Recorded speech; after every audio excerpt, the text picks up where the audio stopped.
सारा जगत विश्व ब्रह्मांड रे महाप्रभु श्री जगन्नाथ लीला केही भी बुझी नाहंती ना बुझी पारिबे। हाँ आज्ञा, आज मु आपण मानकु श्री जगन्नाथ विषय रे सुंदर कथाटिए कहबी, किंतु आपण कंप्लीट वीडियोटी देखिबे। एटा होची मोर गोटे अनुभूति संपर्कित वीडियो। आउ आपण माने ऑलरेडी जानी सारिबेनी जे आमे माने जाउछु पुरी। ए वीडियोटी थिला पुरी श्री जगन्नाथ दर्शन समय वीडियो। आउ अनुभूति संपर्क रे जदि कहिबे, अनुभूति तो एमिति बहुत अच्छी।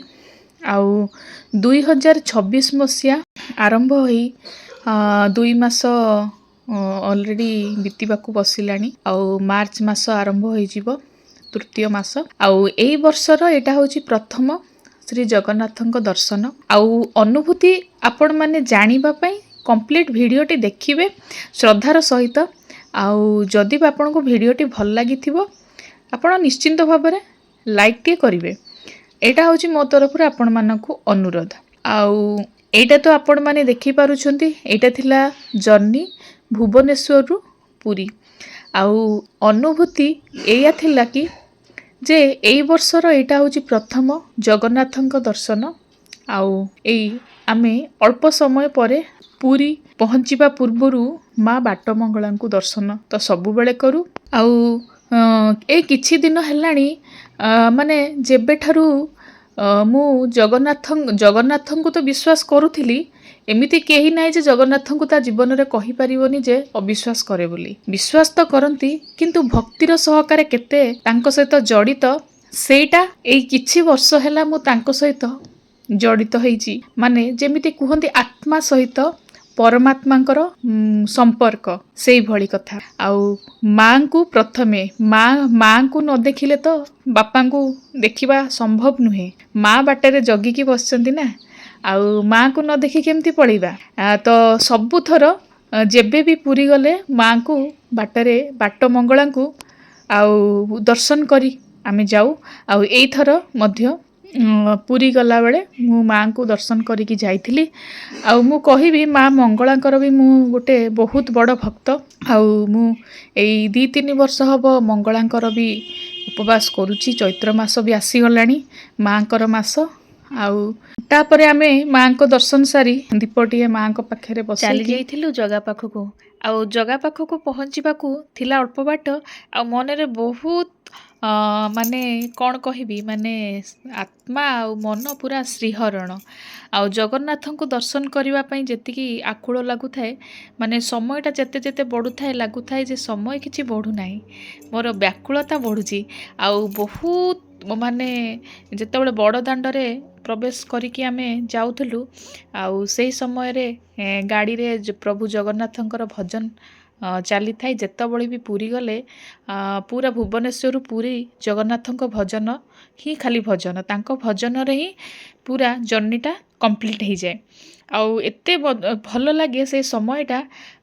माने जे प्रकृत रे अनुभव करूथबो से ही कहि परिबो तार अनुभवटा केमिति जेतेबेले से जगन्नाथ को देखि नथिबो, किंतु ता पाखरे थिबो किंतु देखि नथिबो। खाली पाखकू पहुँचला बेलू मन भितर तार व्याकुलता बढ़ी जीवो। आज मु आपण मानकू कहिबी मोर अनुभूति विषय रे। अनुभूति तो प्रत्येक मुहूर्त रे मो सहित हुए। आउ जगन्नाथ को कहली ना, मु जेबे ठारू आत्मा और परमात्मा जेबेठू मिलन, माने मु जदि आत्मा हुए परमात्मा सीए।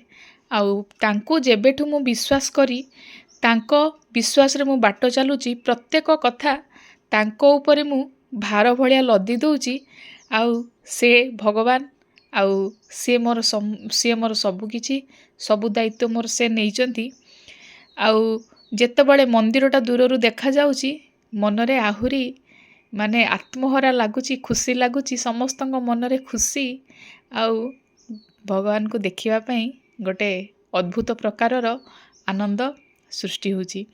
आउ ये तो थिला जगन्नाथ को दर्शन करिबा पूर्वर अनुभूति। आउ तांको दुआर को आसिला बेलू मुंडरे आपे आपे केतेबेले मु ओढ़नाटा पकई देली ता भी मु जानी पारलिनी। ଆଉ ତାପରେ ତାଙ୍କ ଭଜନ ବି ମୁଁ ଗାଇବାକୁ ଲାଗିଲି, ମାନେ ଆତ୍ମହରା ହେଇକି ଆପଣମାନେ ଭିଡ଼ିଓରେ ଦେଖିବେ ଏବେ। ଆଉ ମୁଁ ତ ଦେଇପାରିବିନି ଆକ୍ଚୁଆଲ୍ ଭଏସ୍ଟା, କାହିଁକିନା ଯେହେତୁ ଗାଡ଼ିରେ ଜଗନ୍ନାଥଙ୍କ ଭଜନ ଲାଗିଛି କପିରାଇଟ୍ ପଡ଼ିବ। ଆପଣମାନେ ଭିଡ଼ିଓରେ ଦେଖନ୍ତୁ। ଆଉ ଭଜନଟା ମୁଁ ସେ ଗାଡ଼ିରେ ଯେଉଁ ଭଜନ ଲାଗିଥିଲା ସେଇ ଭଜନଟିକୁ ମୁଁ ଗାଇ ଗାଇ ଯାଉଥିଲି। ଆଉ ବହୁତ ଭଲ ଲାଗୁଥିଲା। ଆଉ ଆମେ ସମସ୍ତେ ଫ୍ୟାମିଲି ସମସ୍ତେ ବହୁତ ଆକୁଳ ଥିଲୁ ଠାକୁରଙ୍କୁ ଦେଖିବା ପାଇଁ। ଆଉ ମୁଁ ଏମିତି ବହୁତ ଅନୁଭୂତି ଅଛି କହିବି। ଆଜିର ଅନୁଭୂତିଟି ମୁଁ କହିବି, ଯେତେବେଳେ ଜଗନ୍ନାଥ ମୋତେ ଆଜି ଗୋଟେ ଉଦ୍ଦେଶ୍ୟରେ ତାଙ୍କ ପାଖକୁ ଡାକିଛନ୍ତି। ଆଉ କେଉଁ ଉଦ୍ଦେଶ୍ୟରେ ଡାକିଛନ୍ତି ସେଇଟା ତ ମୁଁ କହିପାରିବିନି, କିନ୍ତୁ ଖାଲି ତାଙ୍କର ଅନୁଭବଟା ମୁଁ ଆପଣମାନଙ୍କ ସହିତ ସେୟାର କରିପାରିବି। ଅନୁଭବଟା ଏଇଆ କି ମନ ଭିତରେ ଥିଲା ଯେ ଯେତେବେଳେ ଜଗନ୍ନାଥ ଚ୍ୟାନେଲଟା ମୁଁ ଲଗେଇକିରି ବସିଥିଲି ସକାଳୁ, ହଠାତ୍ ଆଜି ମୋ ମନ ଭିତରେ କିଛି ବ୍ୟାକୁଳତା ସେଦିନ ସକାଳୁ ହେଇଥିଲା। ଯେଉଁଦିନ ପୁରୀ ମୁଁ ଯାଇଥିଲି, ଏଇଟା ହେଉଛି ରାତିର ଘଟଣା। ସନ୍ଧ୍ୟାବେଳେ ଆମେ ବାହାରିଥିଲୁ 6ଟାରୁ, ପହଞ୍ଚିଲା ବେଳକୁ 8ଟା ହେଇଯାଇଥିଲା। ସେଇଦିନର ସକାଳ କଥା କହୁଛି। ସକାଳୁ ମୁଁ ଜଗନ୍ନାଥ ପାଖାପାଖି ସେ 10ଟା ସମୟ ହେଇଥାଏ, ଜଗନ୍ନାଥଙ୍କର ଚ୍ୟାନେଲଟା ମୁଁ ଦେଖୁଥାଏ, ତାଙ୍କର ଆଳତି ସମୟ ଚାଲିଥାଏ। ଆଉ ସେତେବେଳେ ହଠାତ୍ କାହିଁକି ମୋ ମନରେ ଏତେ ମାନେ ମୁଁ ତାଙ୍କୁ ଦେଖି ବ୍ୟାକୁଳ ହେଇଗଲି, ମାନେ ଏତେ ଇମୋସନାଲ୍ ହେଇଗଲି, ମାନେ ମୋ ଆଖିରୁ ହଠାତ୍ କାହିଁକି ଲୁହ ବାହାରି ଆସିଲା। କ'ଣ ଭାବିକି ମୁଁ କାନ୍ଦି ପକେଇଲି, କିନ୍ତୁ ମୁଁ ଜାଣିନି, କିନ୍ତୁ ମୁଁ କାନ୍ଦୁଛି। ସେଇ ସମୟରେ କାହିଁକି ମୋତେ ଇଚ୍ଛା ହେଲା ମୁଁ ଯାଇକି ଆଉଥରେ ଟିକେ ଜଗନ୍ନାଥଙ୍କୁ ଦେଖି ଆସନ୍ତି। କାହିଁକିନା ରିସେଣ୍ଟଲି 1 ମାସ କି 2 ମାସ ହେଇନଥିବ ମୁଁ ତାଙ୍କୁ ଦର୍ଶନ କରିକି ଆସିଥିଲି। କାରଣ ଗତ ବର୍ଷ କହିବାକୁ ଗଲେ 2025 ମସିହାରେ ମୁଁ 2-3 ଥର ଜଗନ୍ନାଥଙ୍କୁ ଦେଖିବାକୁ ଆସିଥିଲି। ତଥାପି ବି ମୋ ମନରେ ଇଚ୍ଛା ହେଲା ମୁଁ ଆଉଥରେ ଆସିବି। ଆଉ ବଡ଼ଦାଣ୍ଡର ଦୃଶ୍ୟ ତ ଦେଖୁଛନ୍ତି, ଆଉ କେତେ ବଢ଼ିଆ ଲାଗୁଛି। ଏଇଟା ରାତି 12ଟା ପାଖାପାଖି, 12ଟା ହେଇଯିବ ଏଇ ସମୟଟା।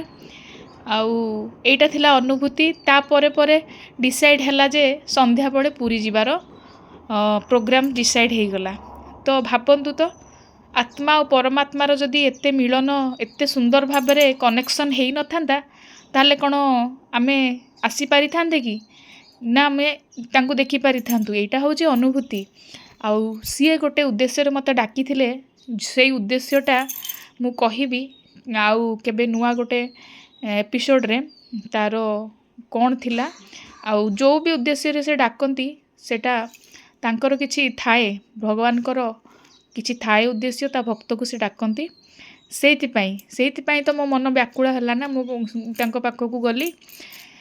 ତ ସିଏ ହେଉଛନ୍ତି ସର୍ବବ୍ୟାପୀ ମହାପ୍ରଭୁ ଶ୍ରୀ ଜଗନ୍ନାଥ। ଆଉ ଯଦି ଆପଣମାନଙ୍କୁ ଏଇ ଅନୁଭୂତିଟି ମୋର ଭଲ ଲାଗିଥାଏ, ତାହେଲେ ନିଶ୍ଚିନ୍ତ ଭାବରେ ଏ ଭିଡ଼ିଓଟି ଆପଣ ଲାଇକ୍ କରିଦେବେ। ଆଉ ଯଦି ଆପଣଙ୍କୁ ଭଲ ଲାଗିବ ତାହେଲେ ସେୟାର କରିବେ, ଆଉ ସବସ୍କ୍ରାଇବ୍ଟି ମଧ୍ୟ କରିଦେବେ। ଏମିତି ବହୁତ ଭଲ ଭଲ ଭିଡ଼ିଓ ମୁଁ ଆପଣମାନଙ୍କ ପାଖକୁ ନେଇକି ଆସିବି। ଆଉ ଯେତେବେଳେ ବି ସମୟ ହେବ, ଏମିତି ତ ମୁଁ ରେଗୁଲାର ଭିଡ଼ିଓ ଆଣିପାରୁନି, କିନ୍ତୁ ସମୟ ହେଲେ ମୁଁ ଏମିତି ସୁନ୍ଦର ସୁନ୍ଦର ଭିଡ଼ିଓ ଆଣିବି। ଜଗନ୍ନାଥଙ୍କ ଦର୍ଶନ ବହୁତ ଭଲରେ ହେଇଥିଲା, ମୁଁ ଆପଣମାନଙ୍କୁ କହିବି। ଆଉ ଆଜି ଯେଉଁଦିନ ମୁଁ ଯାଇଥିଲୁ, ସେଇଦିନ ଜଗନ୍ନାଥଙ୍କୁ ଆମେ 2 ଥର ଦର୍ଶନ କରିଥିଲୁ। ଆଉ ବଡ଼ଦାଣ୍ଡରେ ମନ ଇଚ୍ଛା ଗଡ଼ିକି ଜଗନ୍ନାଥଙ୍କ ପାଖରୁ ଫେରିକି ଆସିଥିଲୁ। ଆଉ ଆସିଲା ବେଳେ ମନ ବହୁତ ଦୁଃଖ ଥିଲା। ଯେତେବେଳେ ଭୁବନେଶ୍ୱରରୁ ଯାଇଥିଲୁ ଦେଖିବା ପାଇଁ, ସେତେବେଳେ କେତେ ଖୁସିରେ ଯାଇଥିଲୁ, କିନ୍ତୁ ଫେରିଲା ବେଳେ ମନ ଭାରି ଦୁଃଖ। ଆପଣମାନେ ଭିଡ଼ିଓ ଦେଖିକି ଅନୁଭବ କରିପାରୁଥିବେ। ଆଉ କ'ଣ କହିବି ଜଗନ୍ନାଥଙ୍କ ବିଷୟରେ, ଏଇଆ ଥିଲା ଅନୁଭୂତି। ଆଉ ଗୋଟେ ନୂଆ ଭିଡ଼ିଓରେ ମୁଁ ଆପଣମାନଙ୍କୁ ଆହୁରି ସୁନ୍ଦର ଜିନିଷ ସେୟାର କରିବି। ଆଉ ପୂର୍ବରୁ ମଧ୍ୟ ପୁରୀ ଯିବାର ଭିଡ଼ିଓ ଥିଲା, ଶାଶୁ ଶ୍ୱଶୁରଙ୍କ ସହିତ, ବାପା ମାଆଙ୍କ ସହିତ ଯାଇଥିଲି। କିନ୍ତୁ ସେ ଭିଡ଼ିଓ ମୁଁ ଅପଲୋଡ଼ କରିପାରିନଥିଲି, କାରଣ ବ୍ୟସ୍ତ ଯେହେତୁ ରହିଯାଇଥିଲି, ସେଥିପାଇଁ ମୁଁ ଭିଡ଼ିଓଟି ଅପଲୋଡ଼ କରିପାରିନଥିଲି ସେ ଭିଡ଼ିଓ ଗୁଡ଼ିକ। ଯଦି କେବେ ସମୟ ହୁଏ ସେ ଭିଡ଼ିଓ ଗୁଡ଼ିକ ମଧ୍ୟ ମୁଁ ଆପଣମାନଙ୍କ ସହିତ ସେୟାର କରିବି। ଆଉ ଆଜି ଏତିକି ଥାଉ। ଆଉ ପ୍ରଭୁ ଜଗନ୍ନାଥଙ୍କୁ ସ୍ମରଣ କରି ଭିଡ଼ିଓଟି ଏତିକିରେ ମୁଁ କମ୍ପ୍ଲିଟ୍ କରୁଛି। ଯଦି ଆପଣଙ୍କୁ ଭଲ ଲାଗିଥିବ ତାହେଲେ ନିଶ୍ଚିନ୍ତ ଭାବରେ ଲାଇକ୍, ସେୟାର ଆଣ୍ଡ ସବସ୍କ୍ରାଇବ୍ କରିଦେବେ। ଆଉ ସମସ୍ତେ ଫେରିଲା ବେଳକୁ ରାତି 12ଟାରୁ 1 ହେଇଯାଇଥିଲା। ଆଉ ଏତେ ରାତି ହେଇଥିଲା ସତରେ କହିବି ଆମେ ଖାଇ ନଥିଲୁ। ସତରେ ମୁଁ ଆପଣମାନଙ୍କୁ କହୁଛି ରାତି 12ଟା 1 ଯାଏ ବି ଆମେ ଡିନର୍ କରିନଥିଲୁ, କିନ୍ତୁ ପେଟକୁ ଭୋକ ହେଲେ ନଥିଲା। କ'ଣ ପାଇଁ କେଜାଣି, ସେଇଟା ଯିଏ ମାନେ ଅନୁଭବ କରିଥିବ ସେ ଖୁସିଟା ସିଏ ହିଁ ଜାଣିପାରିବ। ଆଉ ଆଜି ପାଇଁ ଭିଡ଼ିଓ ଏତିକି। ରହିଲି, ନମସ୍କାର। ଜୟ ଜଗନ୍ନାଥ, ଜୟ ମହାପ୍ରଭୁ, ଜୟ କାଳିଆ ଠାକୁର, ଜୟ ମା ତାରିଣୀ, ଜୟ ମା ମଙ୍ଗଳା।